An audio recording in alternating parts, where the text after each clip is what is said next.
జనసేన అధినేత AP deputy CM Pawan Kalyan గారి భూముల వ్యవహారం ఇప్పుడు రాజకీయంగా వేడి పుట్టింది. పవన్ కళ్యాణ్ గారు కొనుగోలు చేసిన 10 ఎకరాల భూమి పూర్తిగా శిఖం భూమి అని ఇరిగేషన్ రికార్డులు చెబుతున్నాయంటూ టీఆర్ఎస్ నాయకులు కల్వకుంట్ల కవిత గారు సంచలన వ్యాఖ్యలు చేశారు. ఆ భూమిని వెంటనే ప్రభుత్వానికి అప్పగించాలంటూ ఆమె డిమాండ్ చేశారు.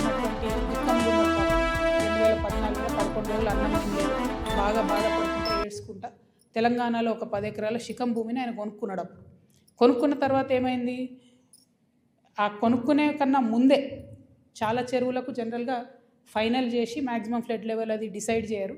కానీ ఈ పర్టికులర్ చెరువు పవన్ కళ్యాణ్ గారు ల్యాండ్ కొనుక్కున్నది కోడికుంట అనే చెరువు, సర్వే నంబర్ 706. దీంట్లో మొత్తం ఫైనల్ నోటిఫికేషన్ వచ్చింది. ఏ 10 ఎకరాలు అయితే ఆయన కొనుక్కున్నాడో అది శిఖం భూమి అని ఫైనల్ నోటిఫికేషన్లో ఇరిగేషన్ డిపార్ట్మెంట్ చెప్పి ఉన్నది. పవన్ కళ్యాణ్ గారు నిన్న మాట్లాడుకుంటే ఏమన్నారంటే, నా తప్పు ఉంటే అది శిఖం భూమి అయితే ప్రభుత్వానికి ఇచ్చేస్తామన్నారు. అయితే ఈయన రిజిస్ట్రేషన్ చేసుకునేటప్పుడు ఎన్ని తప్పులు దొరికాయంటే, అందులో ఓన్లీ 3 ఎకరాలే శిఖము, మిగతా 7 ఎకరాలు మాగాని అని రాసింది. కానీ అది తప్పు, ఖచ్చితంగా రికార్డ్స్లో ఉంది. నేను ప్రభుత్వాన్ని డిమాండ్ చేస్తూ ఉన్నాను.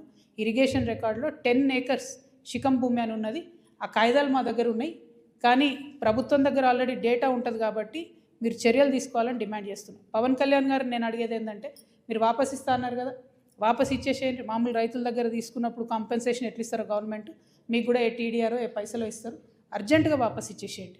మీరు కంచె వేసిండ్రు, ముందు ఆ కంచె తొలగించండి. శిఖం భూమిలో కూడా కంచె వేయడానికి ఉండదు.